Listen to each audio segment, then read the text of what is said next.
My great-grandfather was the first. He was Michael Manning, a tenant farmer who was dispossessed or gave up in the famine, came to New York. When Michael Manning landed at South Street in 1847, the first person who saw him was probably horrified. I think with the way he probably dressed and what he represented.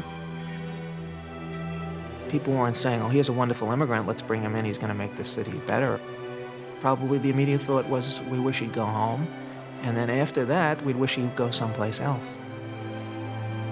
Americans want to believe that it's a very natural thing for people to live together, and it's an aberration when they don't. And actually, if you look at human history, the exact opposite is true, that it's very difficult to bring different cultures together and have people live together in peace and learn to get along. And New York is the great experiment there of one people piling on top of each other constantly. And that brings tremendous conflict. I think it's the greatest source of strength of New York, but it's also a source of conflict, disunion, struggle.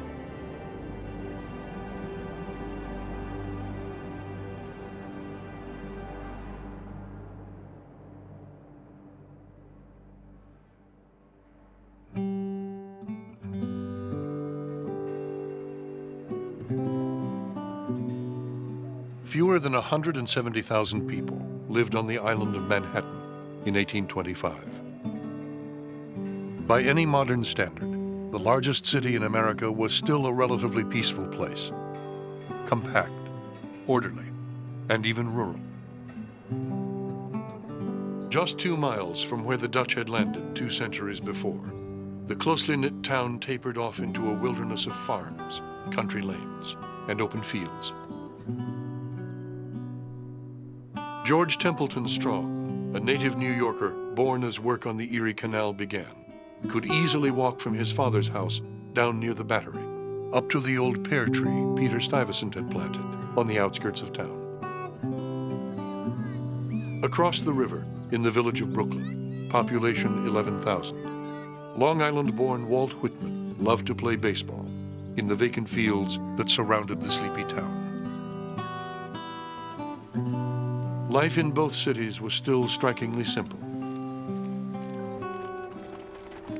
There was no regular police force, no professional fire department, no public transportation, only the most primitive water and sewage systems, and just a handful of public schools.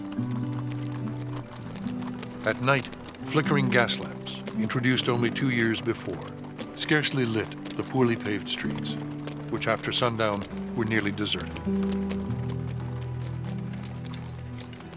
It was confined to extremely lower Manhattan. My great-great-great-grandfather, who wrote a memoir of his childhood in the first decade of the 19th century, remembered that all above Grand Street was country. I mean, City Hall was his father, actually. My four-greats-grandfather was a city alderman. He was the one who found the compromise to get City Hall finished. It had been under construction for 10 years, and it was lying there unfinished because it was so expensive. He said, let's finish the back of City Hall with brownstone instead of with marble, because it's so far uptown, nobody will ever see the back of it anyway.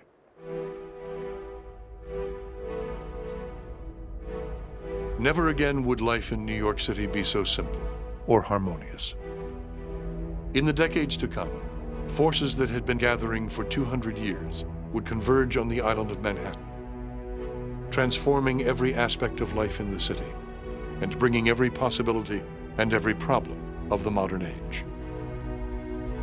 All American cities were experiencing revolutionary change in terms of the way people lived.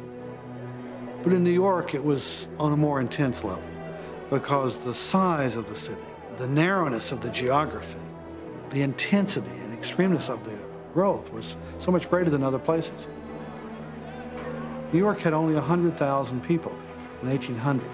By 1900, it had 50 times as many people. That's an incredible transformation. No city in America had ever grown so rapidly or so large. No city on earth had ever brought so many different kinds of people together in one place at one time. Between 1825 and 1865, New Yorkers would confront the most daunting question of their entire history. Could they create a new kind of order on the island of Manhattan? Or would the city explode into chaos and violence and subside into complete anarchy?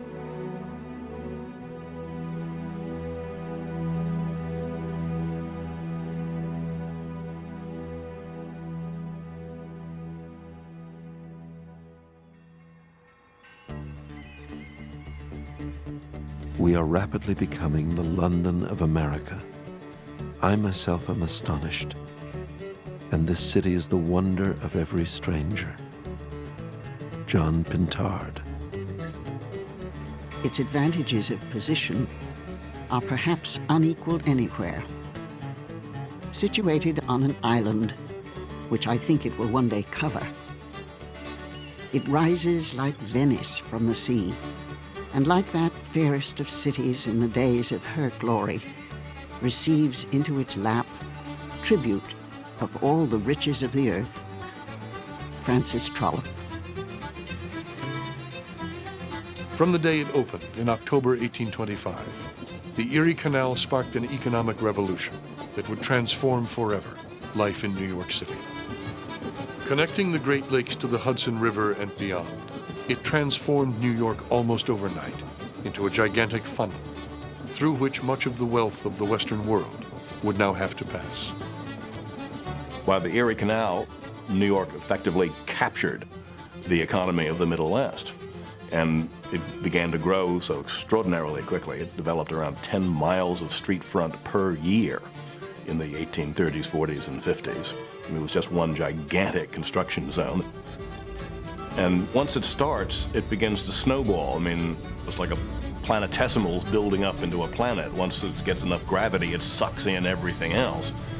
And that's what happened in New York, because New York was the largest city in the census. And then the larger it got, the larger it tended to go on. The canal changes everything. After that, New York would be out in front and would never look back. So in culture, in the economy, in spurring industrialization, because now you've got a market for cast iron mass manufactured goods because they can go out, the ramifications are absolutely total in all areas. By 1830, people were pouring into Manhattan to work in the new factories, offices, and workshops of the city. As commercial activity in Lower Manhattan exploded, the narrow lanes of the old Dutch village were transformed into the first district in the world devoted exclusively to commerce.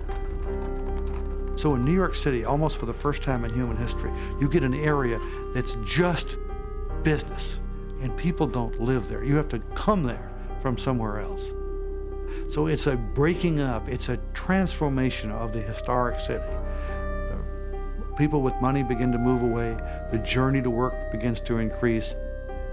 We have a different kind of a place, and New York City is at the forefront of that. We don't think about New York as an industrial city, really. We think Detroit, we think Chicago, whatever. But in fact, by the time of the Civil War, New York was the biggest industrial city in the United States. What we have, in fact, is a kind of a metropolitan industrialization. It's small scale, there are little shops, most factories, so-called, are maybe 20 people large, and there's hundreds of them, there's thousands of them, and they're in incredible, intense competition with one another. With astonishing speed, the outlines of a modern mass metropolis were beginning to appear on the island of Manhattan, including the first slums and suburbs, the first modern police force, the first public transit system, the first department stores, and a vast new waterworks, the massive Croton Aqueduct, on the outskirts of town. By 1840, New York was moving into uncharted territory, no longer merely a port, but a giant vortex, drawing everything in America into its orbit. Goods, money, people, ideas, and increasingly, tensions. For better and for worse, one man wrote, New York is fast becoming, if she be not already, America. Before some point, I think my own sense of it is that somewhere in the 1820s and 30s, one could feel that they could grasp the whole of New York. After that point, it became too complicated for people to have that kind of confidence. That's the difference between pre-modern New York and modern New York. It is a place of multiple realities and partial comprehensions, hopefully enough comprehension so that one doesn't go around lost and disoriented all the time. But I think it would be a far less interesting experience if one thought one really comprehended it.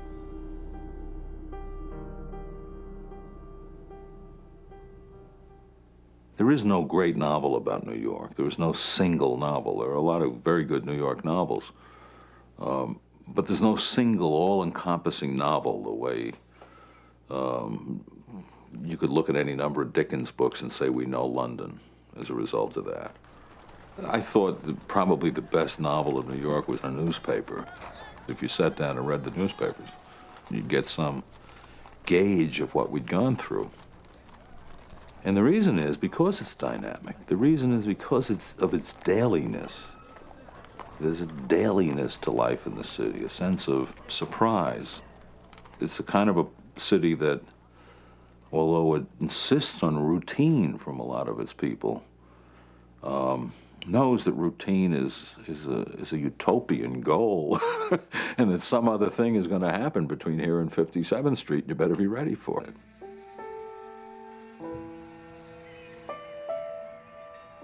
The flight was a bold and perilous one, but here I am, in the great city of New York, safe and sound, without loss of blood or bone.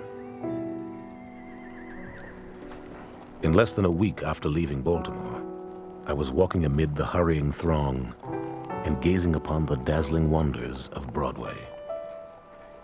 The dreams of my childhood and the purpose of my manhood were now fulfilled.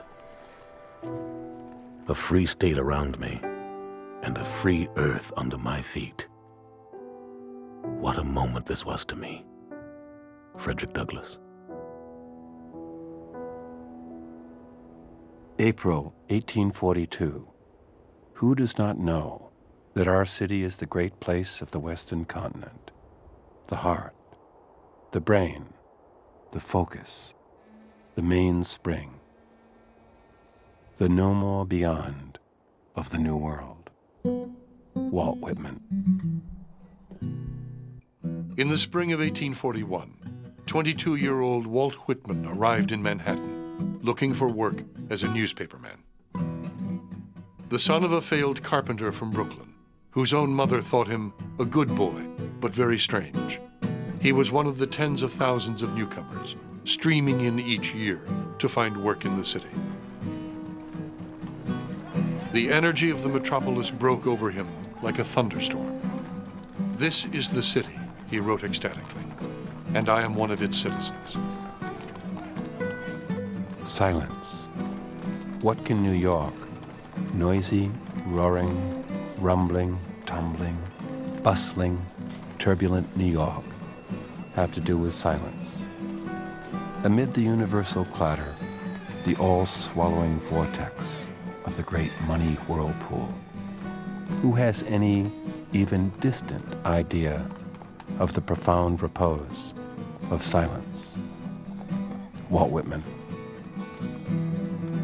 He took to the city instantly and soon found work at a paper called the Aurora, one of the dozens of new penny papers springing up all over the island. There had never been anything like them. Sold on the streets for a penny apiece by gangs of ragged boys, they were filled not with sober shipping reports, but with eye-catching stories of crime, vice, and sex, often drawn from the streets of the city itself. Of them all, none was more popular than the New York Herald, founded in 1835 by a bombastic Scottish immigrant named James Gordon Bennett, fond of comparing himself in the pages of his own journal to Julius Caesar, Shakespeare, and Alexander the Great. Up until the 1830s, newspapers had very small circulation, they were quite expensive, and they were always effectively owned by one political party. It was James Gordon Bennett who changed all of that. He put all the ideas together and came up with the New York Herald, which became the most successful newspaper in the world.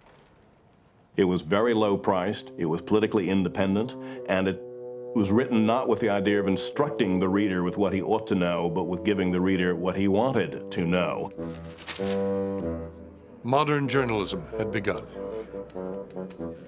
In its first 2 weeks alone, the Herald ran blood-curdling accounts of 3 suicides, 3 murders, a fire that killed 5 people, and an accident in which a man had blown his own head off. Monday, February 1st, 1841. There is a paper published in this city. I am not in the habit of quoting from it, for I consider it a disgrace. Nor would I do it now, but to protest against the depraved and vitiated taste of newspaper readers. It is an undeniable fact that this filthy sheet has a wider circulation than any other, not only here, but in other cities. Philip Hone. Reporters like Whitman went everywhere, covering the spectacular fires that broke out with increasing frequency now, and the epidemics of cholera that ravaged the increasingly congested slums. From the imposing ramparts of the New Croton Waterworks way out on 42nd Street, to the dizzying spire of newly rebuilt Trinity Church, the tallest structure in town. The vast and interminable city was spread out as upon a map before us. There, beneath our feet, and stretching far away in every direction, lay one of the most beautiful and exciting spectacles ever looked upon. The New York Morning News. By the 1830s and 1840s, the city is so complicated. The city has got so much ethnic diversity, economic differences, social differences, that people increasingly need a newspaper to help them to decode the city, to figure out what's going on. Here's a place where every day I can get a handle on what's actually going on, and I can get some sense of order to what's becoming a very disorderly place. In less than a decade, more than 20 dailies and dozens of weeklies had crowded into a 5-block stretch across from City Hall, called Printing House Row, along with Samuel Morse's new telegraph office and Matthew Brady's new photographic studio. By 1841, the bustling district around City Hall had become the center of news and information for the entire nation. Remember, at that period, we're talking still about a kind of walking city. That is to say, in a very, very small area, maybe a couple of miles, you could see the amazing contrasts that are growing up, even within a few blocks. If you think about where City Hall is, the center of government, you think about where Wall Street is, the center of commerce, and then you think about the 5 Points, the sort of worst slum of the era, they're all pretty much within the stone's throw of each other. And then if you include the emerging commercial entertainments like Barnum's Museum and so on, you can see that really within a very, very small area, you have all these amazing contrasts of wealth and poverty, of high culture and low culture, of different ethnic and racial groups. And all that stuff really in a fairly contained area. In the winter of 1841, an extraordinary establishment called the American Museum opened its doors for the first time on the corner of Broadway and Printing House Row, at the very heart of the new metropolis. Its proprietor was a 31-year-old itinerant showman from Connecticut named Phineas T. Barnum, an ex-newspaper man with an uncanny instinct for the new mass culture beginning to emerge in New York City. Barnum is a quintessential New Yorker in part because he's not from New York. He has a sense of the times. He has a sense of the chaos of the times, of the urban kind of milieu. There's lots of people coming in and out of New York. There's movement. There's differences. People are not quite sure how to relate to each other. They're not quite sure who to trust anymore.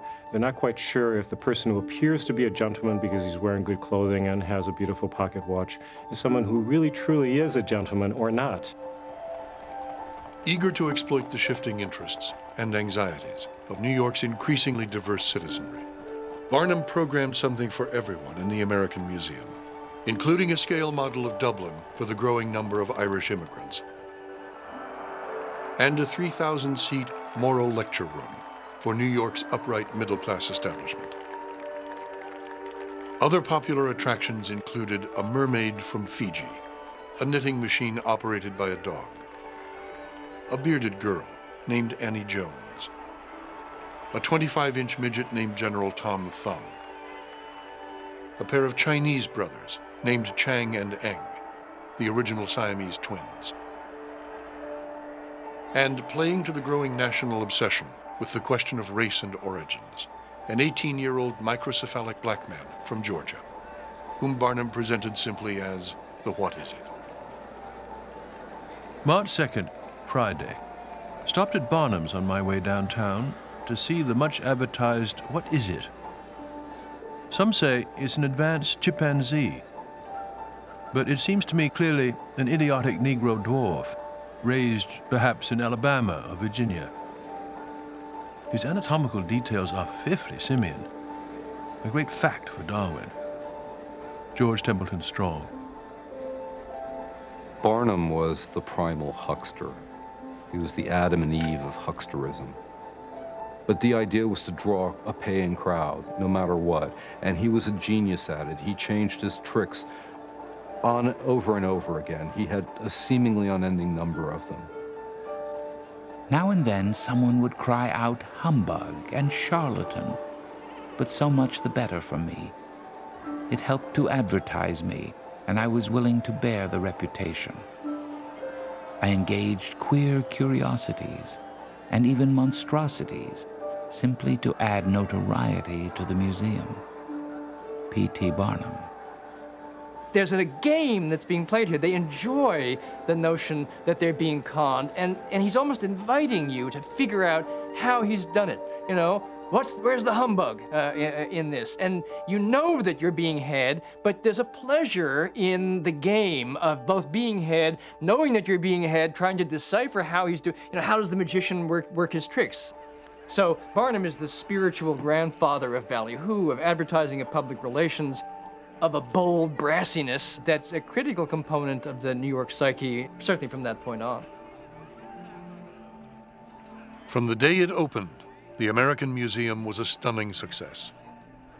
During its 27-year run, Barnum would sell 42 million tickets, 7 million more than the entire population of the United States. Inside, the enormous differences already dividing New Yorkers dwindled for a moment, against the backdrop of the human extremes on display. Outside on the city streets, however, those differences were becoming more and more troubling with each passing year.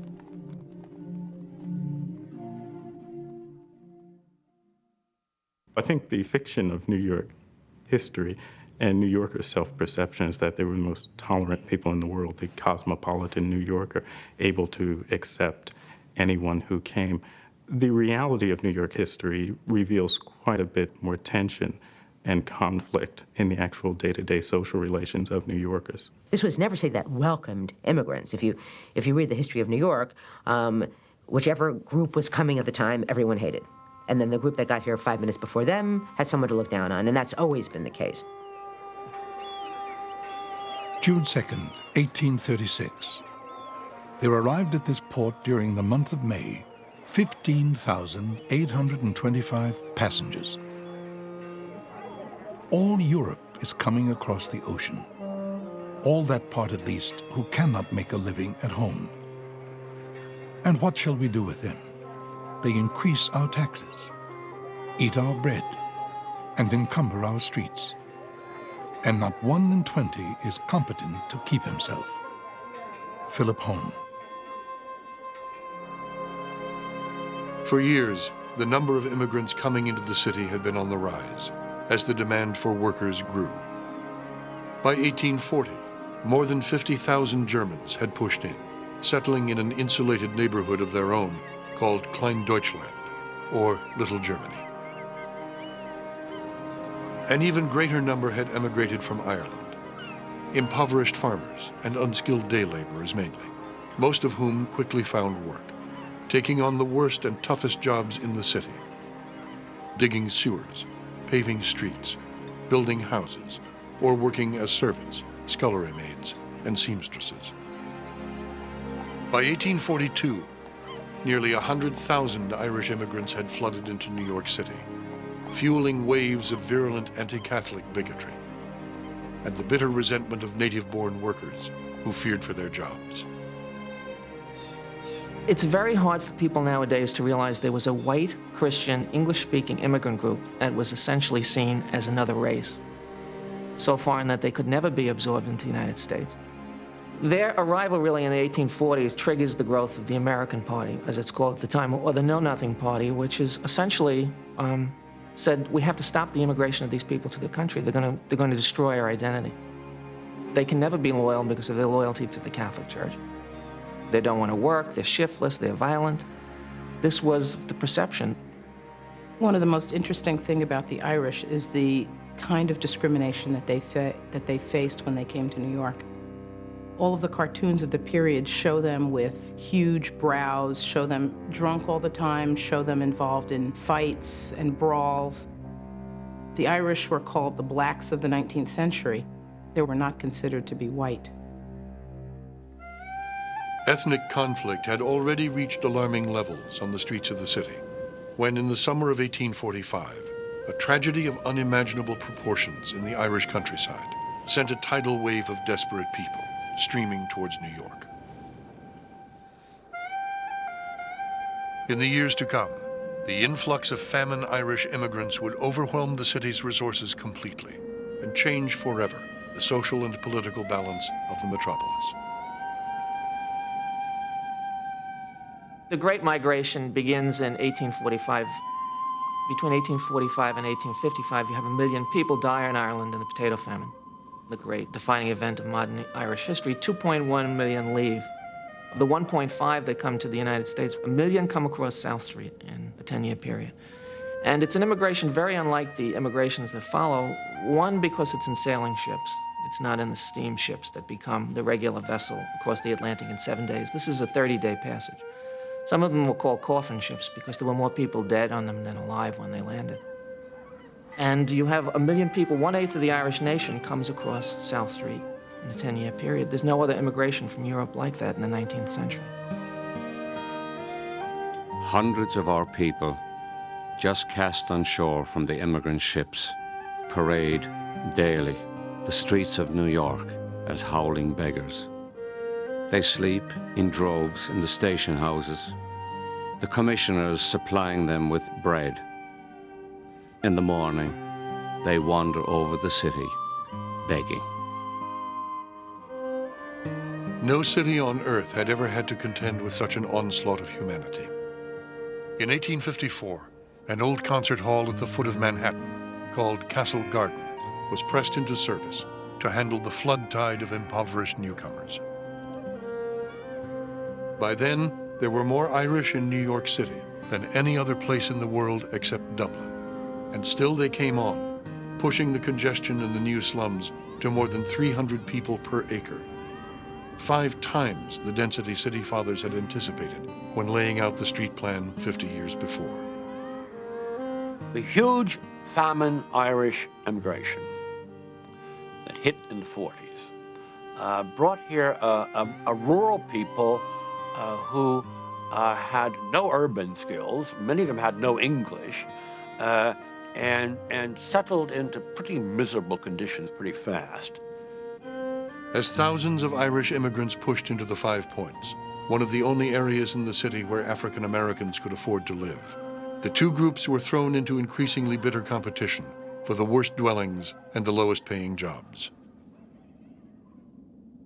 Every hour sees us elbowed out of some employment, to make room, perhaps, for some newly arrived immigrants, whose hunger and color are thought to give them title to a special favor. Frederick Douglass. We'd like to think that segregation is a Southern phenomenon. It's not, it's a Northern phenomenon. And there are black burial grounds, and there are white burial grounds. There are black sections in churches, the nigger pews up in the top. So racism is built into the very structure and culture of the city, and it's only exacerbated by the new arrivals. Profit-hungry New York businessmen only made matters worse, hiring Irish laborers instead of blacks because they would work for even less money, then using blacks as strikebreakers whenever the Irish threatened a walkout for better wages. By 1855, the two groups with the most in common in New York were locked in a life-and-death struggle on the lowest rung of the city's economic ladder. Of the two groups that have come to New York, there are striking similarities between the Irish and African Americans. The Irish come from a rural culture in which they are essentially dispossessed. They're not connected to the government where they come from. There are no institutions that reflect who they are. Their culture is in two things, really. It's in their song and it's in their church. And those are the two things they take with them when they come out of this culture where they've even lost their language. They take on the language of the people who've conquered them, and they give new life to that language. Few groups coming to New York would ever suffer the hardship and misery experienced by the famine Irish, crowded into filthy, vermin-infested housing and brutally derided by their fellow citizens. Devastating outbreaks of cholera and other diseases routinely swept through the wards they inhabited, where the death rate was often 3 times higher than the rest of the city. Infants and children die in fearful ratios, one worried observer noted. And yet, even as the concern of middle-class reformers mounted, most New Yorkers blamed the newcomers themselves for their condition. You have no idea what an immense vat of misery and crime and filth this great city is. I realize it more and more. Think of 10,000 children growing up almost sure to be prostitutes and rogues. Charles Loring Brace. Fearing for the future of the city, Protestant missionaries invaded the slums, hoping to assimilate the Irish before it was too late. In 1853, an Episcopal clergyman named Charles Loring Brace started the Children's Aid Society. For 17 cents a night, abandoned children could get a warm bed and bath, a hot supper of pork and beans, and, to the fury of Irish Catholic New Yorkers, Protestant religious instruction, often administered by Brace himself. Charles Loring Brace founded the Children's Aid Society. He wrote a book called The Dangerous Classes of New York, and he pointed to the condition of the children living in those cellar holes without parental supervision, so often orphans, often abandoned. He called them the dangerous classes of New York. He said, you see them now, but wait. In 20 years' time, they will have grown up and they will vote. And what will they vote themselves? And we have to respond to them. You've got a city that is overrun with thousands of vagrant children, neighborhoods in which church life doesn't seem to really be that important. So from the perspective of people like Hone or Brace or other middle-class and upper-class reformers, I think the 1850s really seems like a crisis moment precisely because traditional sources of authority no longer seem to be able to keep the city under control. The streets at night are infested with ruffians of all descriptions. They hang around corners. They move about in gangs, men and boys together, abusing and sometimes hitting the quiet passerby. There is no security for life or limb in the present disorderly state of things. The New York Times.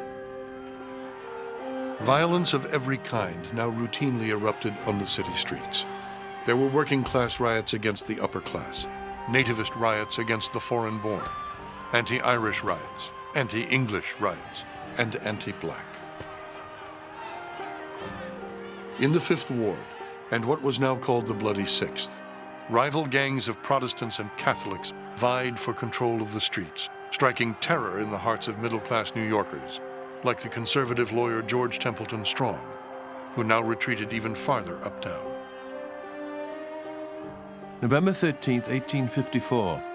Met a prodigious know-nothing procession moving uptown as I omnibused down Broadway to the vestry meeting. A most emphatic and truculent demonstration. They looked as if they might have designs on St. Patrick's Cathedral, and I think the Celts of Prince and Mott Streets would have found them ugly customers. We may well have the tremendous riot and carnage here at any moment. George Templeton Strong. By 1854, the chaos on the city streets had reached all the way to City Hall. That fall, to the horror of many upper-class New Yorkers, a slippery and corruptible one-time liquor store owner named Fernando Wood swept into the mayor's office on a tide of Irish and German votes, backed by a new force in city politics called Tammany Hall. The important point about Wood is that he was really the first New York politician to sort of nakedly mobilize the votes of these immigrants, of the working classes, with the promise of sort of paying them off with jobs, with patronage, with favors, and so on and so forth.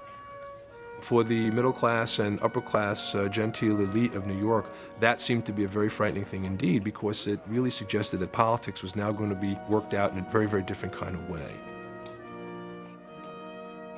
By 1857, New York was on the verge of what George Templeton Strong called municipal civil war.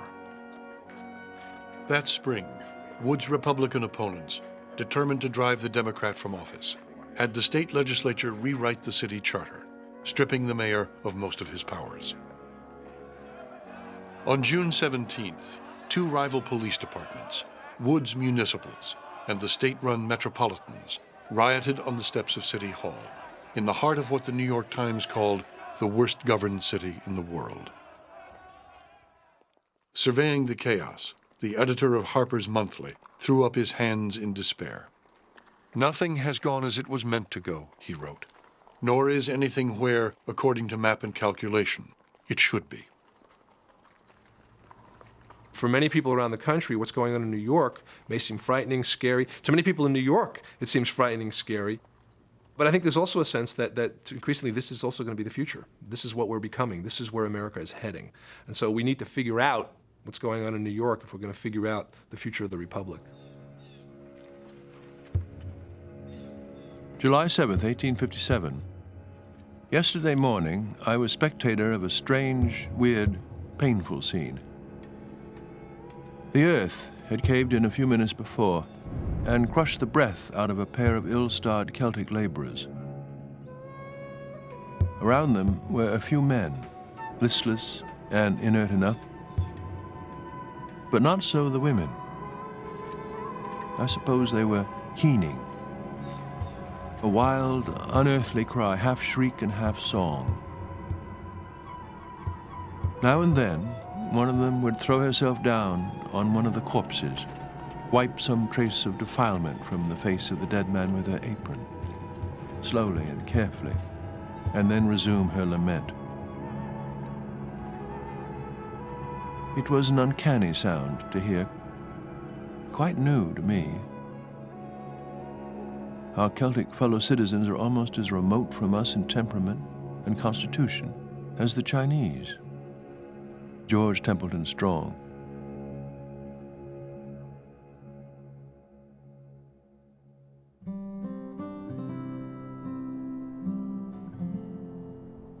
Mannahatta. How fit a name for America's great democratic island city. The word itself, how beautiful, how aboriginal, how it seems to rise with tall spires, glistening in sunshine, with such New World atmosphere, vista, and action. You will hardly know who I am or what I mean, but I shall be good health to you nevertheless. These heated, torn, distracted ages are to be compacted and made whole. Walt Whitman.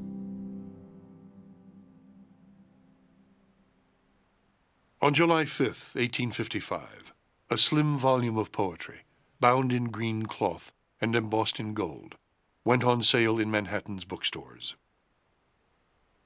Though his name appeared nowhere on the front cover, the author was 36-year-old Walt Whitman, now living with his mother on Ryerson Street in Brooklyn, doing odd jobs as a printer, writer, and builder.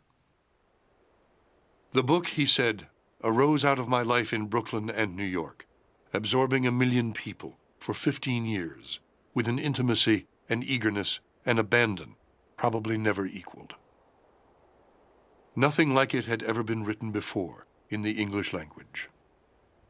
If you read 1855 Leaves of Grass, there's not one archaic word in it.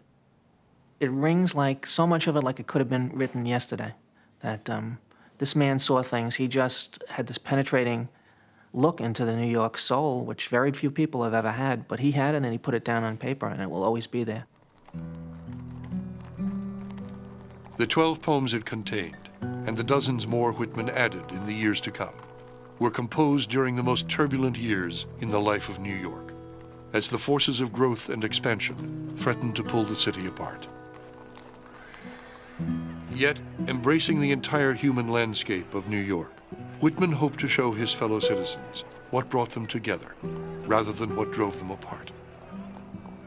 The job of the poet, he wrote, was to resolve all tongues into his own. The poet is the joiner. He sees how they join.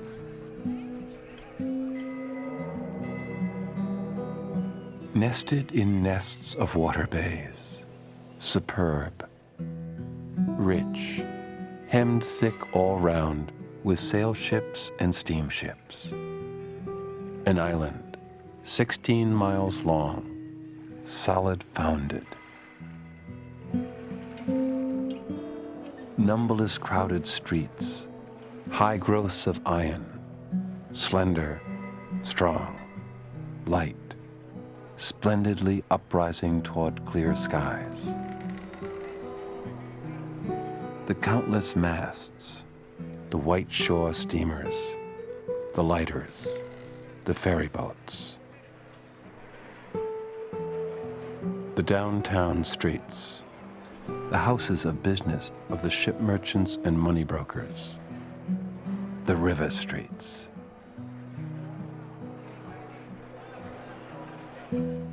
The poems are like streets, you know.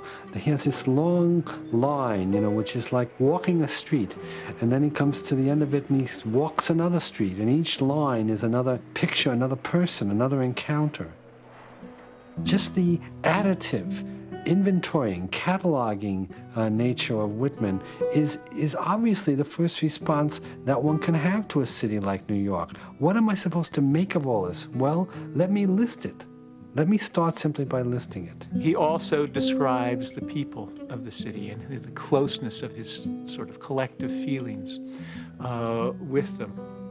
I think that there is no one else, no other poet, I think, or writer, who has so literally absorbed the city. What he did is he seemed to absorb it and then refract it back on itself. Immigrants arriving, 15 or 20,000 a week. The carts hauling goods. The manly race of drivers of horses. The brown-faced sailors. Broadway, the women, the shops and shows. 1 million people. Manners free and superb. Open voices. Hospitality, the most courageous and friendly young men. City of hurried and sparkling waters, city of spires and masts, city nested in bays. My city, Walt Whitman. In Whitman, he's tremendously excited by the traffic, by the noise, by the immigrants getting off the boat, by the crowds, by the stuff that everybody finds ungenteel. And he's saying that, in fact, that this is New York's real contribution to the world, that this kind of noise, you know, is the sound of the future, and that that it doesn't drown us out, you know, that in fact it enables us to talk to talk more, to talk new ways, to talk new languages. If you read most of the commentaries on immigration in the 19th century, they only see the dark side of this immigration. He saw the strength that these people had. He heard their music. He went in the streets with them. And he had the sense of the power of the city, I think, comes out of these people. That it's not just that one group represents the city, it's this mix and the energy that comes out of it, and that this defines the soul of New York. And it's something to celebrate.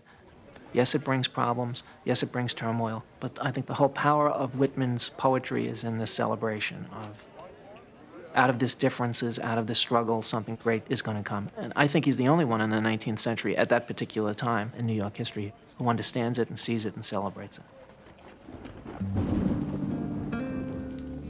Where some saw an alien crowd of strangers, Whitman saw a great democratic vista, an endless river of people, each pursuing his or her own destiny. Where some saw the clash of races, classes, religions, and nationalities, he saw a daily sharing and reveled in the dissonant chorus of New Yorkers, calling it the glorious jam. Where some saw tumult and unrest, he felt the thrilling excitement of city life and the rising of a new kind of culture based on curiosity, fantasy, and desire. Whitman wanted honesty, candor, like inadvertent frankness, directness, and he wanted adhesiveness or affection. And there's an element of wildness in it, wild love. He wanted to be the city of orgies is one of the names of his poems. He liked that element of the unexpected, the orgiastic, the inadvertent meeting of eyes. He understood how sexuality was one of the keys to the excitement of a city and one of the forces that held it together. How the experience of fantasy itself was one of the central experiences of city life, that people could look at each other and imagine sleeping with each other. He went around and looked at all the strangers and saw each one as a potential lover. You know, you felt that he was so filled with a kind of undischarged erotic energy that even lampposts could have been lovers for him, you know, or certainly ship masts, you know. And yet, you know, there's a sense in Whitman's poems of not of consummation so much as longing, a longing that keeps going out from him. The proof of the poet, Whitman declared, is that his country absorbs him as affectionately as he has absorbed them. To bolster sales, he mailed in anonymous reviews of his own work, including one calling it the most glorious of triumphs in the known history of literature. But though he hoped his poems would take the country by storm, most readers were shocked by his unconventional style and by the frank sexuality of the poems. The book did not sell well. Yet even in the difficult times to come, Whitman would continue to hope that his countrymen would make the immense democratic promise he had once glimpsed on the streets of New York a concrete reality. It's overpowering sometimes, Whitman's poetry. Just going over the Brooklyn Bridge and reading Brooklyn Ferry and hearing his voice talking to you. I mean, I don't want to get sentimental, but New Yorkers aren't sentimental, but it could make you cry.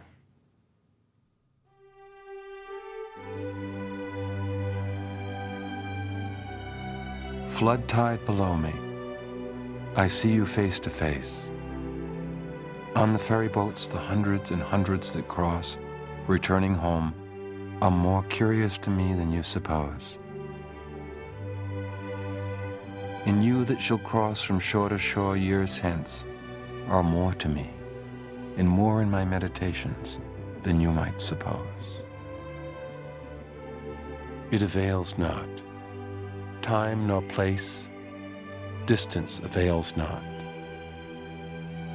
I am with you, you men and women of a generation, or ever so many generations hence. Just as you feel when you look on the river and the sky, so I felt. Just as any of you is one of a living crowd, I was one of a crowd. Just as you are refreshed by the gladness of the river and the bright flow, I was refreshed. Just as you stand and lean on the rail, yet hurry with the swift current, I stood, yet was hurrying. Just as you look on the numberless masts of ships and the thick stem pipes of steamboats, I looked.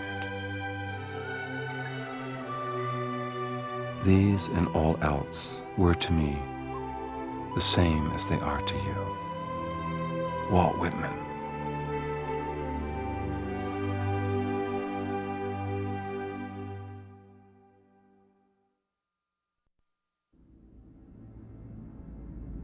In the summer of 1857, Whitman's hopes for his democratic island city were dealt a grievous blow. In the last weeks of August, 20 years of frenzied speculation on Wall Street came to a shocking end when panic swept through the financial district, precipitating the severest economic crisis in the nation's history. September 28th, 1857. Panic is very dreadful in Wall Street. Failures are multiplying, and no one knows on whom he can depend or on what. October 10th. We seem foundering. Affairs are worse than ever today, and a period of general insolvency seems close upon us. People's faces in Wall Street look fearfully gaunt and desperate. November 10th.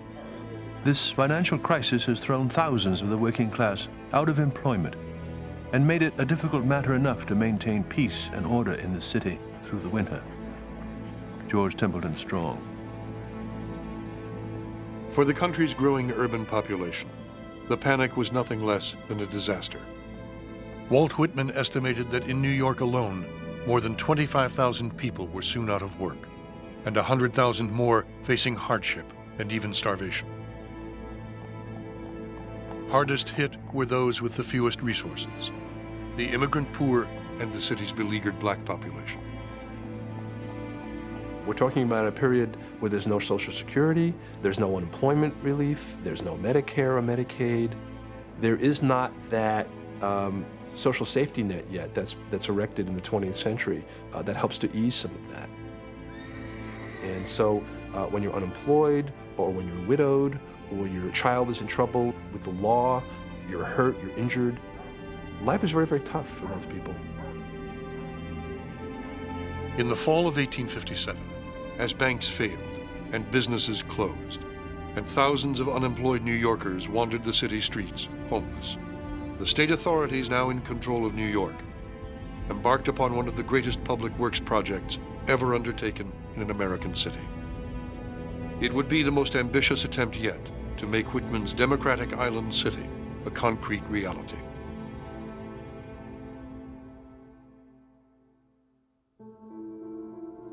Circumambulate the city of a dreamy Sabbath afternoon. What do you see? Posted like silent sentinels all around the town stand thousands upon thousands of mortal men. Some leaning against the spiles, some seated in the pier heads, some looking over the bulwarks of ships. These are all landsmen, of weekdays tied to counters, nailed to benches, clinched to desks. How then to this? Are the green fields gone? Him in Melville. There is no place within the city in which it is pleasant to walk or ride. No field for baseball or cricket. No pleasant garden where one can sit with and chat with a friend, or listen to the music of a good band. Clarence Cook. Of all the deficiencies of the 1811 grid plan, none was more glaring by 1857 than the failure to provide enough park space for New York's overworked and overcrowded citizens. Half a century of explosive growth had transformed much of Lower Manhattan into a congested wasteland of factories, warehouses, and tenements. For most New Yorkers, there was simply no escape. What few backyard spaces remained had been all but obliterated, and access to the riverfront almost completely cut off by a tangled belt of shipyards and docks. Commerce is devouring inch by inch the coast of the island. If we would rescue any part of it for health and recreation, it must be done now. William Cullen Bryant. Remember, in this day, people are packed pretty tight together. You've got roughly 500,000 people living south of 14th Street. Think about that, and there are no buildings really that are taller than 5 or 6 stories high. People are packed in very tight. In 1857, as the city spiraled ever more deeply into economic gloom, New York undertook the greatest physical transformation of Manhattan since the grid. That fall, the city finished purchasing a vast tract of sparsely populated land north of town, then issued eviction notices to the 1,600 mainly black and Irish residents living on it. 2 weeks later, Mayor Fernando Wood announced a special design contest for what was called simply the Central Park. 6 months later, the winner was announced. Entry number 33, called Greensward, by Calvert Vaux and Frederick Law Olmsted. They were an unlikely choice for the job. Vaux, a respected English architect, had never designed a public park before. Olmsted, a frail and melancholy 35-year-old writer, had never designed anything at all. But both men were acutely aware what the driving commercial city was doing to its people, breeding physical congestion, social disorder, and spiritual unrest. New Yorkers display a remarkable quickness of apprehension, along with a peculiarly hard sort of selfishness. Every day of their lives, they have seen thousands of their fellow men, have met them face to face, have brushed against them, and yet have had no experience of anything in common with them. There need to be places and times for reunions, where the rich and poor, the cultivated and the self-made, shall be attracted together and encouraged to assimilate. Frederick Law Olmsted. The park Olmsted and Vaux now proposed would be an entirely new kind of public space, a man-made nature that would provide relief from the unrelenting commercial intensity of the city. As New Yorkers entered the park, they would leave behind the constant reminders of their differences, and, it was hoped, rediscover a common humanity. This was to be a symbol of American metropolitan democracy. And he proposed that all peoples would find a space in this park. It wasn't just a spot of greenery that looked nice in the middle of the city and let the place breathe. Olmsted's vision was in part that the classes will mingle here, that the upper classes and the lower classes will see each other, and that it will have a tremendous civilizing effect on the city. That mingling of people will have a civilizing effect. Olmsted and Vaux set right to work, translating democratic ideas, as Vaux himself put it, into trees and dirt. By the spring of 1858, an army of city employees was hard at work, laboriously remodeling every feature of the natural landscape. There were German gardeners, Italian stonecutters, and hundreds of masons, blacksmiths, and carpenters.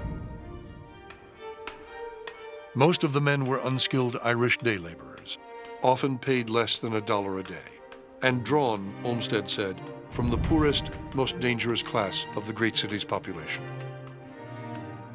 To prevent any trouble with the Irish, African Americans had been excluded from the workforce entirely. My office was regularly surrounded by an organized mob, carrying a banner inscribed "Blood or Bread."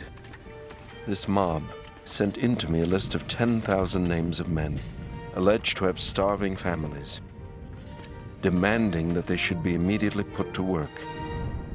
Frederick Law Olmsted. It was one of the great pieces of construction of its time, and maybe even to this day. And it was man making nature for the benefit of the people of the city, which is already another aspect of the phenomenal self-confidence of New Yorkers. We didn't need to go out into the country. We would bring the country back here. We would create an idealized version of the way Manhattan was, but in fact, it's much nicer. It was lousy land, and they created a paradise on it.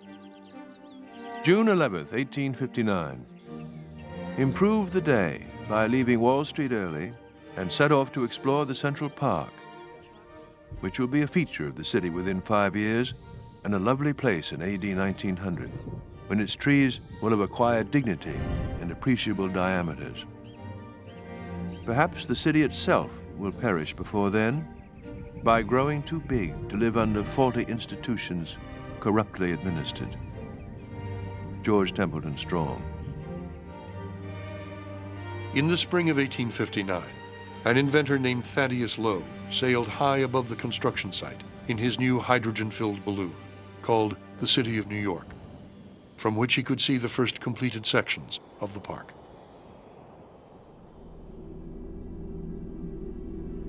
He was stunned by what he saw.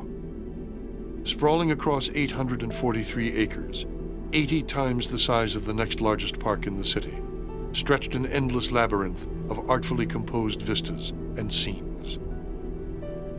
It was, one man later said, 19th century America's greatest work of art. These guys plan this the way a later generation would plan a movie.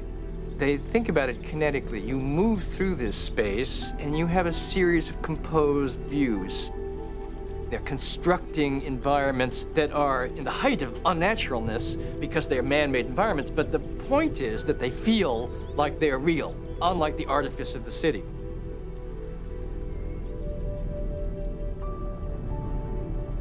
You can't underestimate Central Park as a vision, because it was not built in the middle of what the city was. It was built in the middle of what the city would become.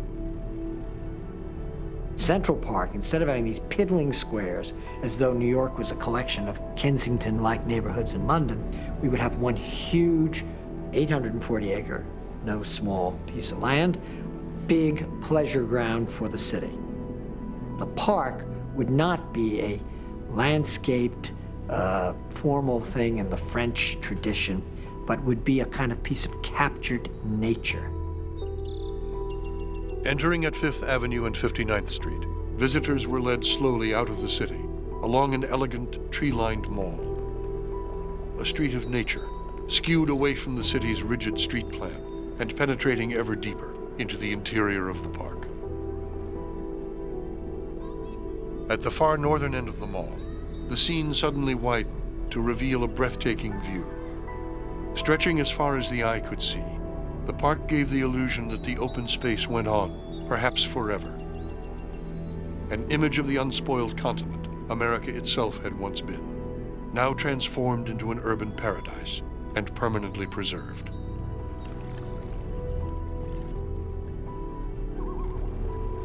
On a bright moonlit night in the summer, the scene to be witnessed on the lake is brilliant. The clear waters gleam like polished steel and are dotted in every direction with pleasure boats. No sight or sound of the great city is at hand to disturb you, and you may lie back in your boat with half-shut eyes and think yourself in fairyland. James D. McCabe, Jr.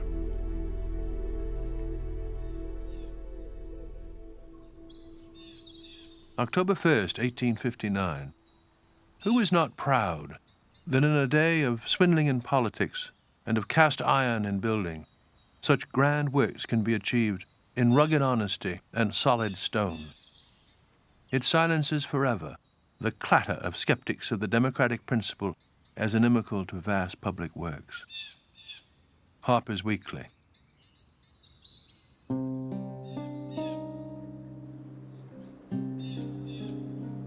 Aesthetically, Central Park was a triumph from the start.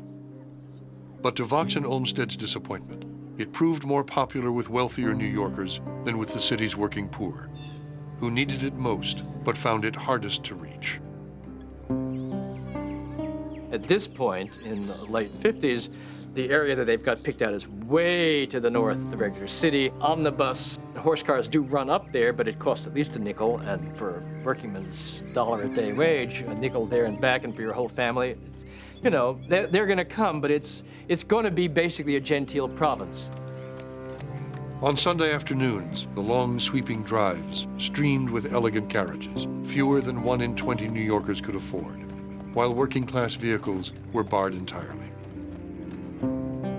The Irish and German day laborers who had built the park found themselves further discouraged from using it by the long list of rules Olmsted had drawn up for its use. There were signs posted everywhere prohibiting group picnics, walking on the grass, and strenuous activity of any kind. Schoolboys were strictly forbidden from playing baseball unless they had a note from their principal. He made a place that was for everyone, but then he wrote so many complicated rules about how it was to be used. Clearly, everyone had to conform to a code of behavior that he thought was appropriate for a democratic American society. You know, it's a little bit like the melting pot. Everybody goes in from everywhere, and they all came out Presbyterian.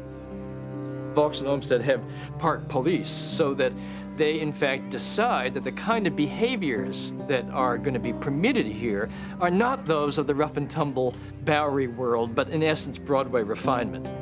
So that you can't have militia parades, and you can't have sports, and you can't have vigorous demos unleashed. You can't have disorder and riots, God knows in particular.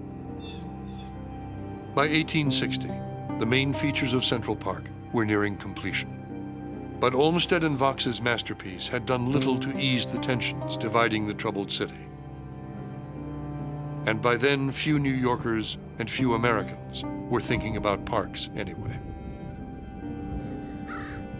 The unrest that had been building in the city for half a century was about to be overtaken by the worst crisis in American history. In the conflict to come, New York would play a role more eventful and strange than anyone could have imagined.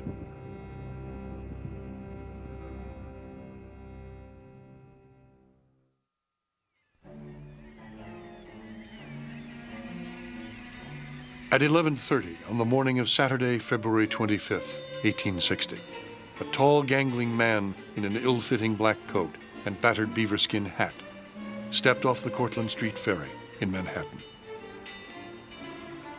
A lawyer and ex-congressman, little known outside his home state of Illinois, he had come to New York hoping to bolster his slim chances of winning the Republican presidential nomination. When no one met him at the dock on arrival, Abraham Lincoln found his way alone to the Astor House Hotel across from City Hall on Broadway. Lincoln comes to town in 1860. What does he do? He goes to the Astor Hotel, you know, which is where the celebrities stay. They give the announcement of this to the local newspapers, which are right across the street, and they write this up. New York is already becoming an engine of celebrity creation. On Sunday, the candidate took the ferry to Brooklyn to hear the Reverend Henry Ward Beecher rail against slavery. Back in Manhattan, he attended a minstrel show on the Bowery, roaring with delight at a new hit tune, written in Manhattan the year before, called Dixie. Everything was riding on the speech Lincoln was to give at the Cooper Institute on Monday. That afternoon, in a pouring rain, he stopped by Knox's hat store on Broadway and traded in his old beaverskin for a shiny silk top hat. Then crossed over to Matthew Brady's Daguerrean studio to sit for a formal portrait. As evening came and the rain turned to snow, Lincoln's worry about the turnout began to mount. But the New York press corps had done its work, and by 7:30, more than 1,500 people had filled the great hall of Cooper Union to capacity, to give the odd-looking Westerner with the high nasal voice a hearing. Stifled laughter rippled through the hall as the candidate began to speak.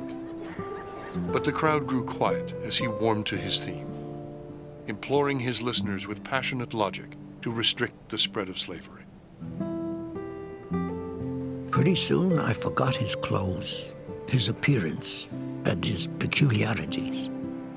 Presently, Forgetting myself, I was on my feet with the rest, yelling like a wild Indian, cheering this wonderful man. When I came out of the hall, a friend with his eyes aglow asked me what I thought about Abe Lincoln, the rail splitter. I said, he's the greatest man since St. Paul. And I think so yet. The next morning, Lincoln woke to find himself a national celebrity. No man, Horace Greeley wrote in the New York Tribune, ever before made such an impression on his first appeal to a New York audience. His speech had been reprinted in full in the daily papers and in pamphlets that were already making their way across the country, together with reproductions of Matthew Brady's photograph. Looking back, Lincoln never forgot what his 3-day sojourn in New York City had done for him. Matthew Brady and the Cooper Institute, he said simply, made me president.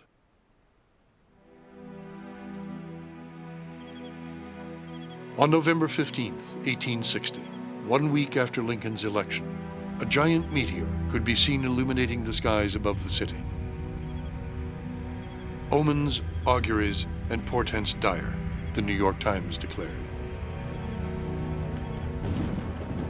Lincoln's startling rise confirmed the worst Southern fears.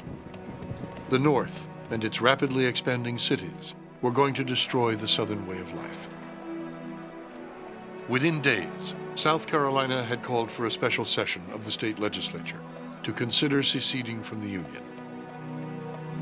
In New York, merchants and bankers with Southern investments grew uneasy.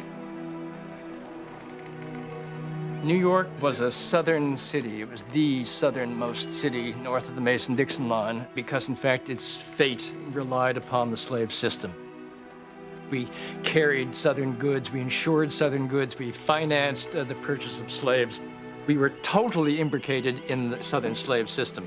This meant that with the approach of war and the increasing North-South cultural hostilities, New York was the most reluctant of any place to come to some kind of break because they knew that they would have the most to lose. First of all, they didn't want to break up what was a very prosperous trading situation with the Confederate States.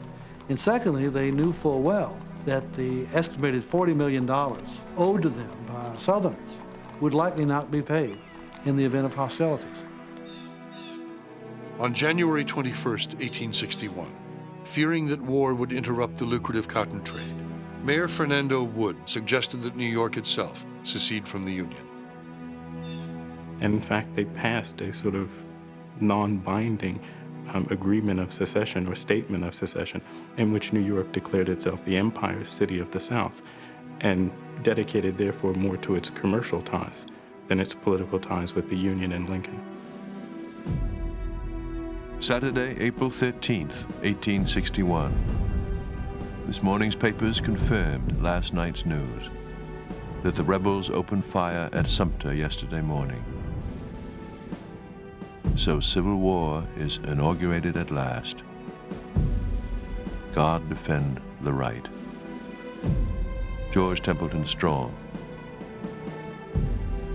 When news reached the divided city that the Confederates had fired on Fort Sumter, an immense tide of pro-Union sentiment swept through New York. There was now no turning back. On April 20th, 1861, 250,000 merchants, clerks, and working men jammed Union Square for a rally in support of the Northern cause. It was, Horace Greeley said, the greatest popular demonstration ever known in America. April 20th, 1861. Walked uptown at 2. Broadway crowded and more crowded as one approached Union Square. Large companies of recruits parading up and down, cheered and cheering. Every other man, woman, and child bearing a flag or decorated with a cockade. The city seems to have gone suddenly wild and crazy. George Templeton Strong. So the city and country went to war.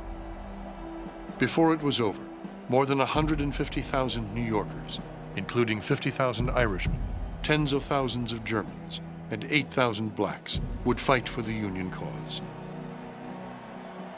Frederick Law Olmsted resigned from his post at Central Park to help run the U.S. Sanitary Commission. He would soon be responsible for the health and well-being of hundreds of thousands of Union soldiers. Walt Whitman would soon go south too, as a volunteer in the crowded Washington hospitals. George Templeton Strong, too old at 41 for active duty, helped train a brigade of local sharpshooters called the New York Rifles. The Civil War was the first industrialized war ever. And it produced an industrial North to make it possible. The machines, the mills, the factories roaring out. And New York was the financial capital of that new capitalist world. It was in that white heat of the war that industrial America finally emerged. The war was incredibly beneficial for New York City. The manufacturers of uniforms, of saddles, of leather goods, of guns, you name it, in fact, we're making money hand over fist. And yet, while industrialists and war profiteers grew rich, the conflict would bring hardship and misery to tens of thousands of ordinary New Yorkers. As rents climbed, inflation soared, and the casualties mounted. It would also bring to a tragic climax antagonisms that had been building for years. Between rich and poor, native-born and immigrant, Protestant and Catholic, white and black. All those tensions would come to a head in the long, hot summer of 1863. And when the trouble came, it would begin with the most wretched and despised of the city's beleaguered citizens. Resentment had been building for a very long time. There are class animosities that have riven the city. The Irish, for instance, have been proselytized and missionized and invaded by these Protestant missionaries who have been out to reform them, who have decided that they're subpar, in some cases barely subhuman, certainly heathens, or certainly the wrong religion. These people are finding themselves, many of them, with their wages, in fact, going steadily down, the quality of their living arrangements, in fact, going down. But there's a lot of people who are getting the short end of the stick, and they find it now exacerbated by the wartime conditions, but the draft triggers it. By 1863, opposition to the war had been growing for more than a year, especially amongst the Irish. As one Union defeat followed another, and the horrifying casualty lists grew longer, anger towards the government intensified. Abraham Lincoln's Emancipation Proclamation, which had taken effect on the first of the year, and which asked whites to fight and die for the freedom of blacks, only made matters worse. But it was the passage of the Conscription Act in the spring of 1863, the first federal draft in American history, that aroused the most fury. It authorized the government to draft hundreds of thousands of men into the Union Army against their will. Anyone with $300 to spare, meanwhile, nearly a year's wages for most working men, could buy their way out. For the Irish, it was the last straw. The opinion among the Irish was that emancipation would result in hordes of blacks coming north and working for less than they did, and they were working for minimum wages as it was. But the reality was that the oldest ethnic group in New York next to the Dutch are African Americans. And it was the Irish immigrants who had really driven African Americans out of serving jobs and hauling waste and every menial job there was. The Irish had taken those jobs. They were making it harder in the 1860s for African Americans to get jobs. But the Irish fear was that emancipation would result in blacks taking their jobs. And the rich don't have to fight in this war because they can pay $300 to get out of it. It was a perceived injustice, and in some ways I think it was a real injustice.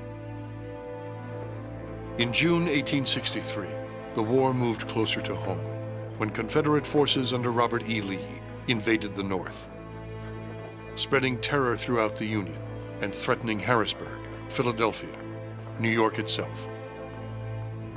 As the July date set for New York's draft lottery approached, fear and resentment amongst the city's immigrant poor began to seethe out of control. In, I think, 59, 60, in the campaign that Lincoln was elected in, a Southerner wrote a book, which was a science fiction scenario, what would happen if? And he spelled out a possibility that included great riots breaking out in northern cities along class lines of the Irish rising, armies having to pull back to deal with them, and the South becoming triumphant. And that scenario, was arguably within an ace of being played out. On the 4th of July, word reached New York by telegraph that more than 50,000 men had fallen outside a tiny town in Pennsylvania, only 150 miles away, called Gettysburg. 1 week later, on Saturday, July 11th, 1863, drawings began at the Uptown Draft Office on 3rd Avenue near 46th Street. The first to be called was a man named Jones. By 6 that night, more than 1,200 names had been pulled from the drum. July 12th, 1863. Draft has begun here and was in progress in Boston last week. We shall have trouble before we are through. The critical time will be when defaulting conscripts are hauled out of their houses, as many will be. This draft will be the crucial experiment to decide whether we have a government among us. George Templeton Strong. Sunday, July 12th, dawned sullen and hot, without a breath of wind. With every shop and office closed until Monday, people began drifting out of the stifling tenements and into taverns, and began to drink and talk. With almost every able-bodied soldier in the area still at Gettysburg, the city's small police force had no reinforcements. But there was still no cause for alarm. Sometime after midnight, the mood changed. Towards dawn, disturbing reports began filtering into police headquarters on Mulberry Street of gangs of angry, drunken men roaming the streets.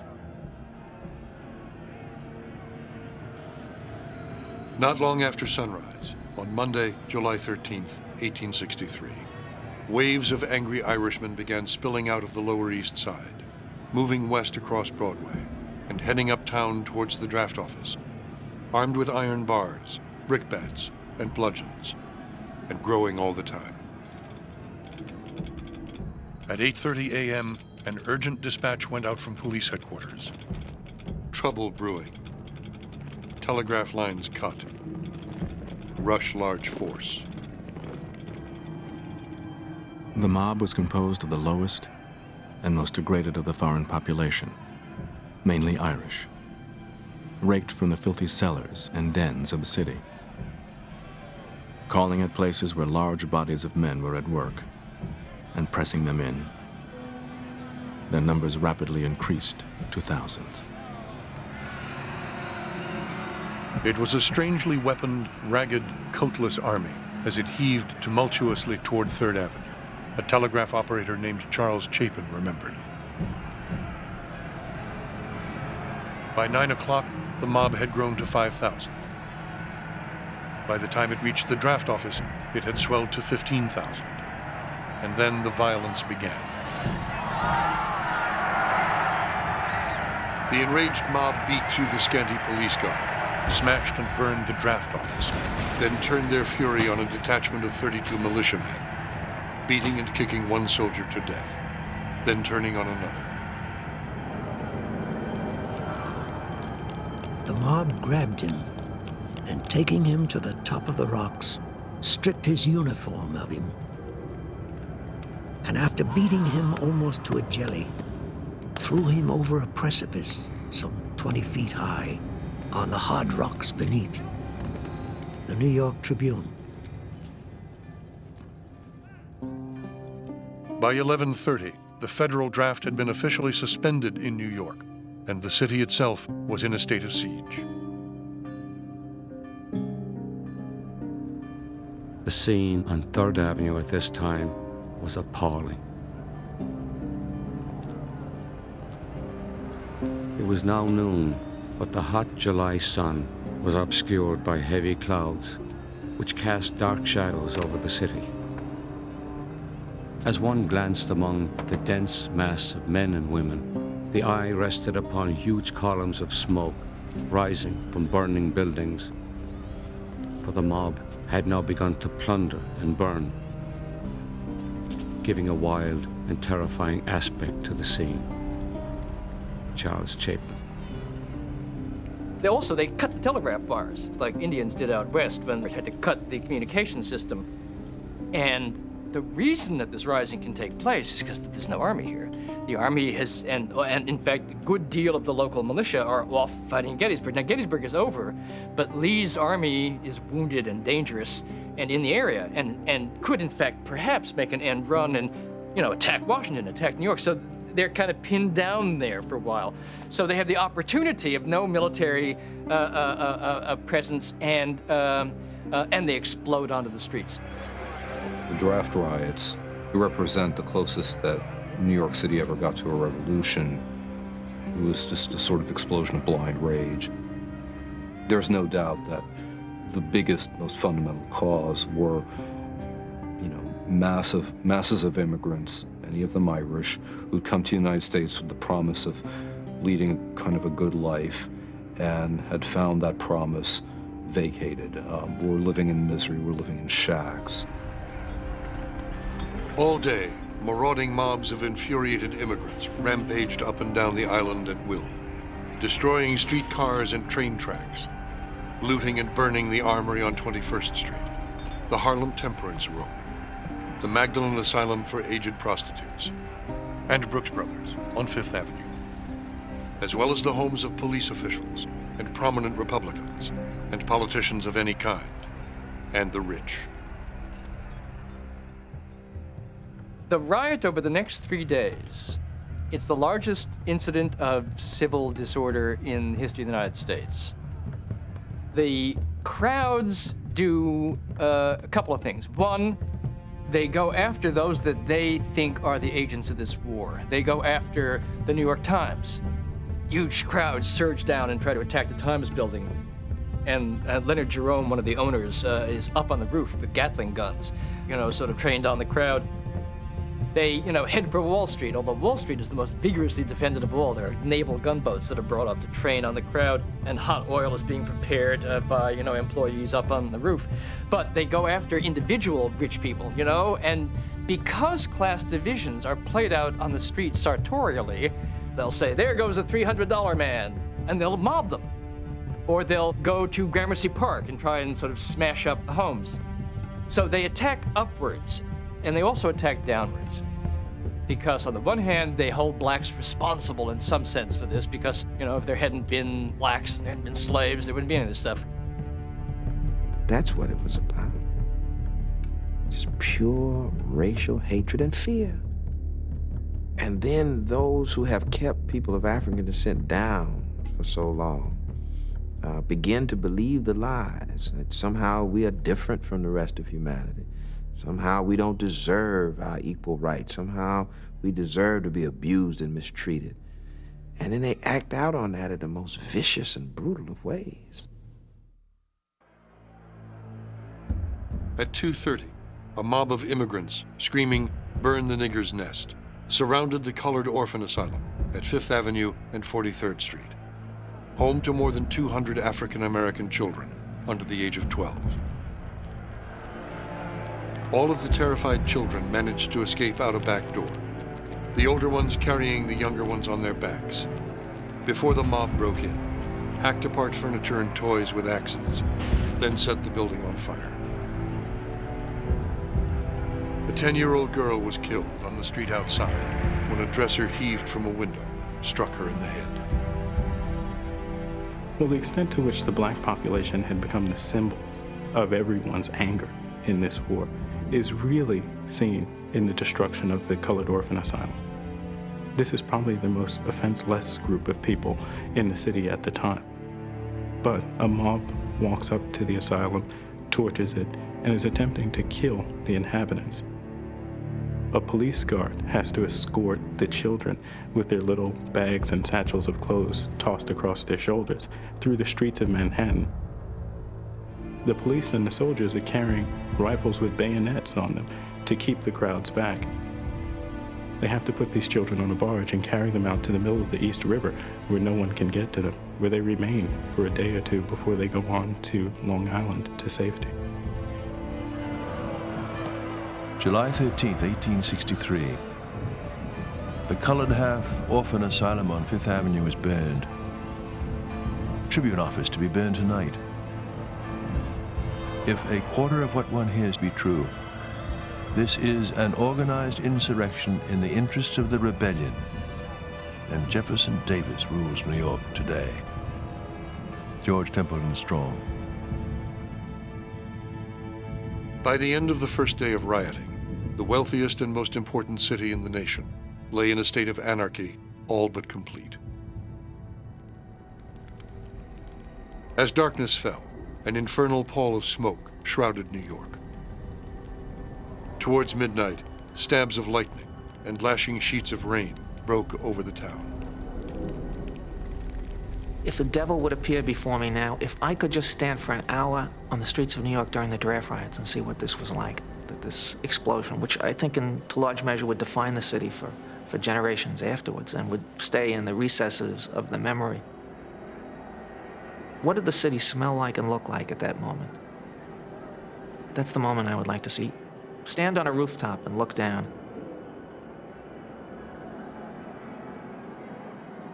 No sleep. The sultriness pervades the air and binds the brain. A dense oppression. All is hushed nearby. Yet fitfully from far breaks a mixed surf of muffled sound, the atheist roar of riot. The town is taken by its rats, ship rats, and rats of the wharves. And man rebounds whole eons back in nature. Herman Melville was watching this from a rooftop, and he said, the rats have taken the city.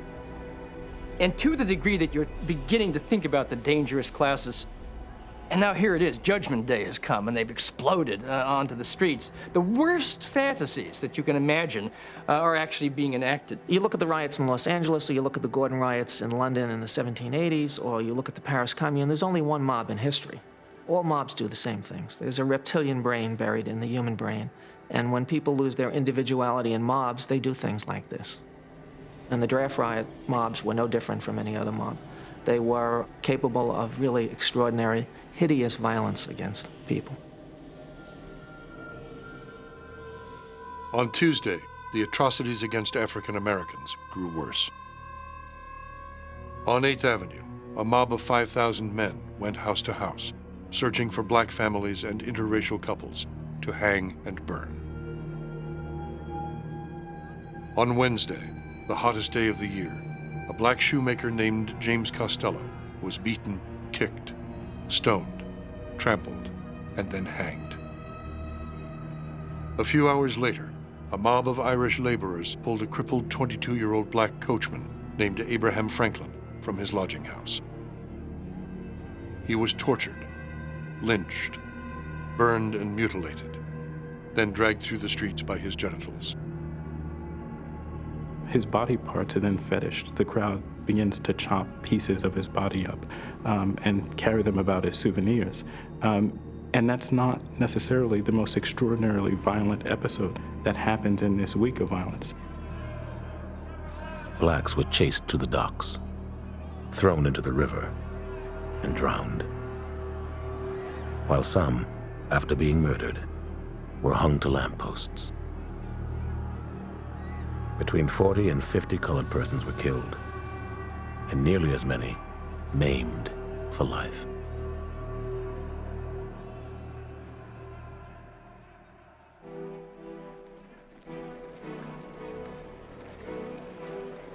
Around 10 o'clock on Wednesday night, after 3 full days of anarchy and violence, the first Union reinforcements, the 65th New York Regiment, finally began arriving by ferry from Gettysburg. The 7th New York Regiment arrived the next morning, and the tide of battle turned. There are nothing less than pitched battles in the streets, and they attack the barricades, there are Gatling guns set up, all the machinery of high-tech warfare that we associate with the Civil War is being played out here on the streets. But once the military power was fully brought to bear, it took several days, but in fact, the resistance was crushed. We soon cleared the streets, and then commenced searching the houses, killing those within that resisted, and took the remainder prisoners. Some of them fought like incarnate fiends and would not surrender. All such were shot on the spot. The fight lasted about 40 minutes. The mob being entirely dispersed, we returned to headquarters. Captain H.R. Putnam. Like the police, the exhausted, sunburnt troops were almost all local boys, many from Irish and German families themselves, with strict orders to disperse the immigrant mob, and if necessary, to shoot to kill. There was a question, I think, of the loyalty of Irish police. What will they do with their own? I think that was a question in the minds of the upper classes. Can they be trusted to put these mobs down? And as it turned out, it was the Irish cop who did his job and fought the mobs. And some of them lost their lives doing it. By Friday, New York had been completely occupied by federal troops, and calm had been restored. But the city lay shattered. Hundreds of buildings had been burned or demolished, and $5 million in property had been destroyed. The loss of life had been appalling. No one would ever know for sure, but at least 119 people had been killed in the draft riots, including 18 African Americans, 16 soldiers, and 85 rioters, most of them Irish. The number of killed will never be known because bodies were thrown in the river or buried in secret, but we do have enough of the crude outlines of that conflict to know that there's never been anything like it in the history of the United States. A gloom of infamy and shame will hang over New York for centuries. Over 3,000 are today homeless and destitute, without means of support for their families. It is truly a day of distress to our race. The Irish have become so brutish that it is unsafe for families to live near them.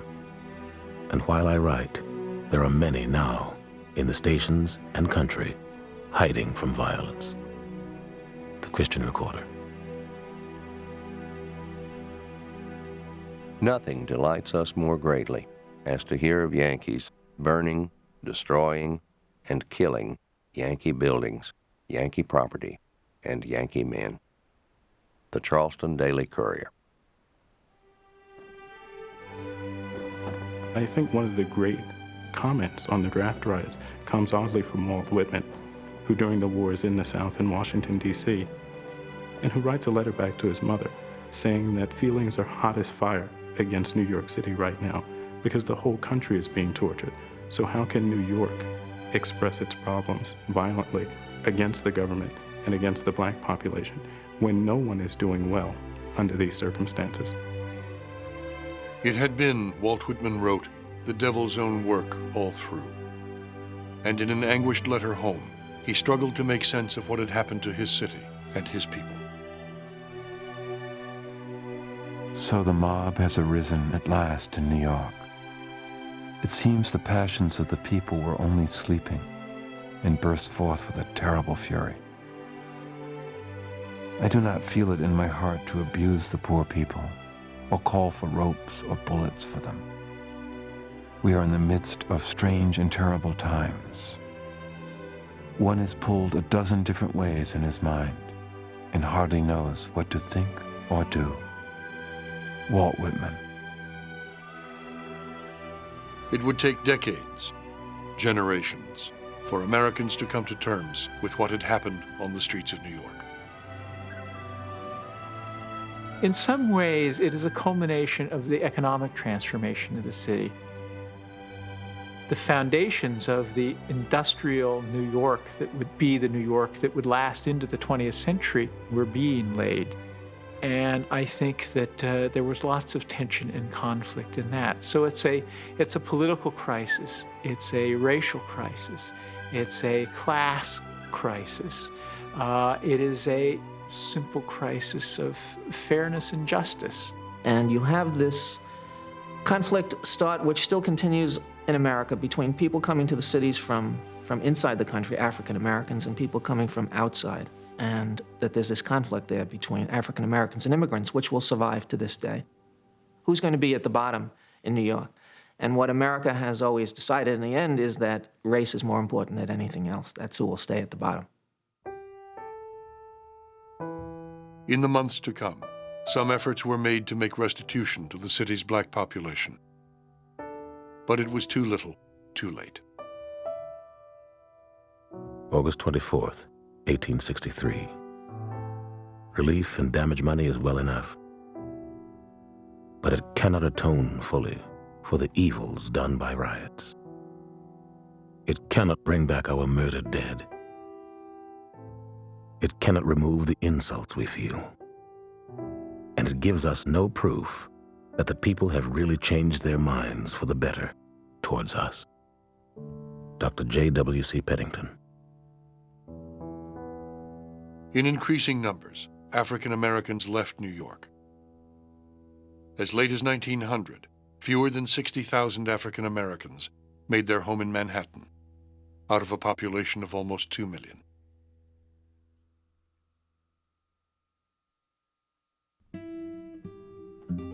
If you want to date the metropolis of New York, you can date it from the draft riots. It was a defining moment in the city. It had a world-class riot.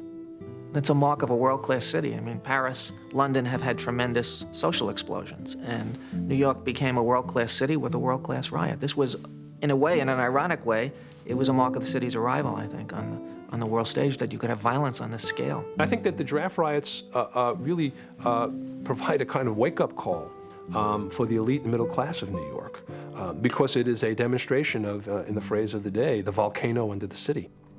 It was a demonstration of the enormous number of poor, desperate, angry people who were there and who represented a threat to the city. The draft riots marked a crucial turning point in the history of New York City. In the decades to come, New Yorkers would begin to enlarge their sense of what a city should be. It was a struggle that would take generations to achieve and never really end. But it had begun. Within months, the first modern fire department had been organized, and the police department greatly expanded. New forms of public transportation would soon begin to ease the tremendous congestion in Lower Manhattan.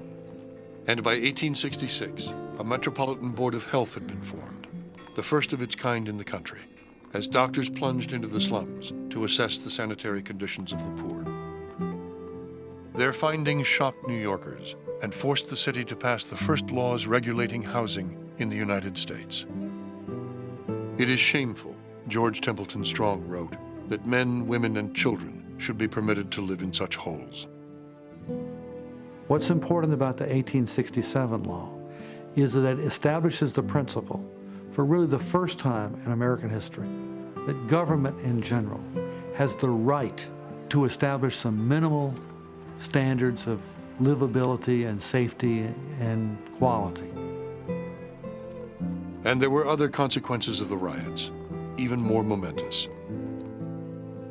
In 1863, the year of the uprising, an ex-fireman from the Five Points named William M. Tweed was named Grand Sachem of Tammany Hall.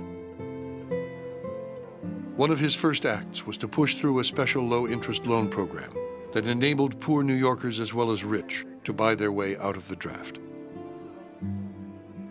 In the decades to come, New York's immigrant poor would begin to acquire a voice in urban politics for the first time.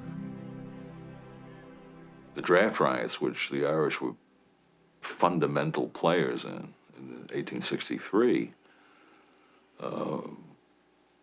were horrible. The behavior was unspeakable in some cases, some parts of it. But when they were over, people knew that there was no way to deal with political power in New York City without finding out how to deal with the Irish. And I'm not saying that violence is the way to get people to respect you, but by 1870, they ran Tammany Hall.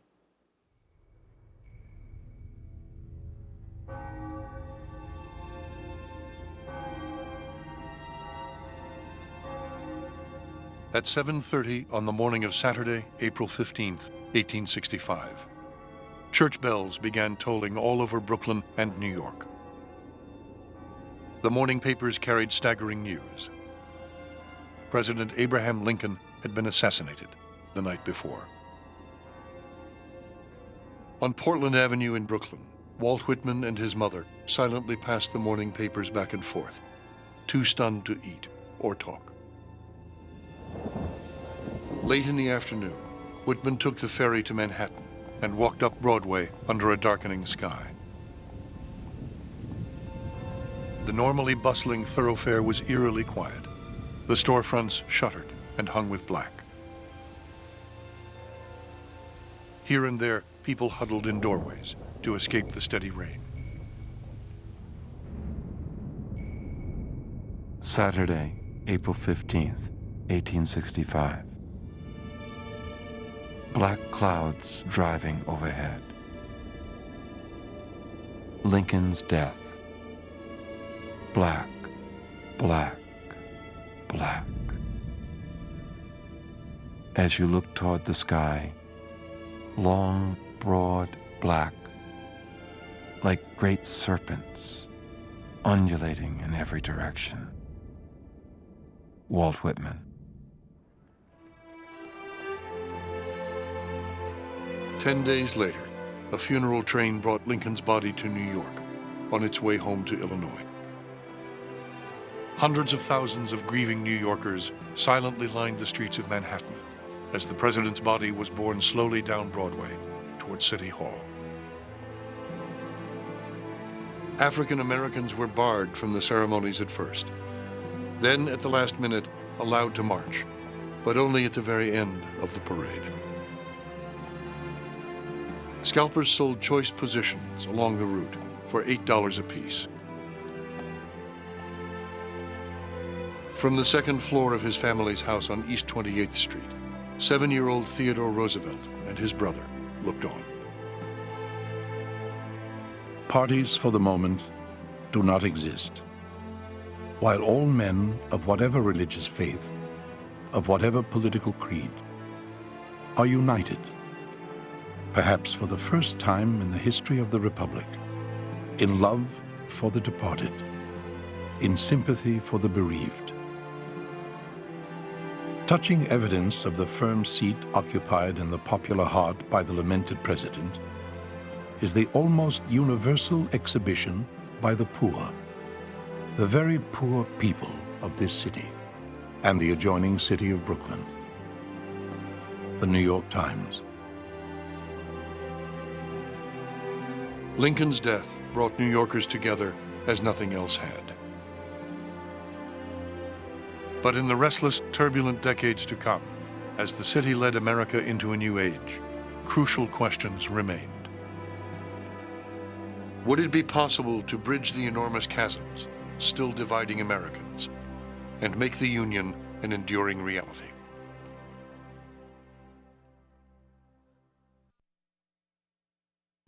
Visit New York online. Jump into a taxi and play a quiz game. Visit a virtual New York. And for teachers and parents, take your kids on a learning adventure through your town. PBS online at pbs.org.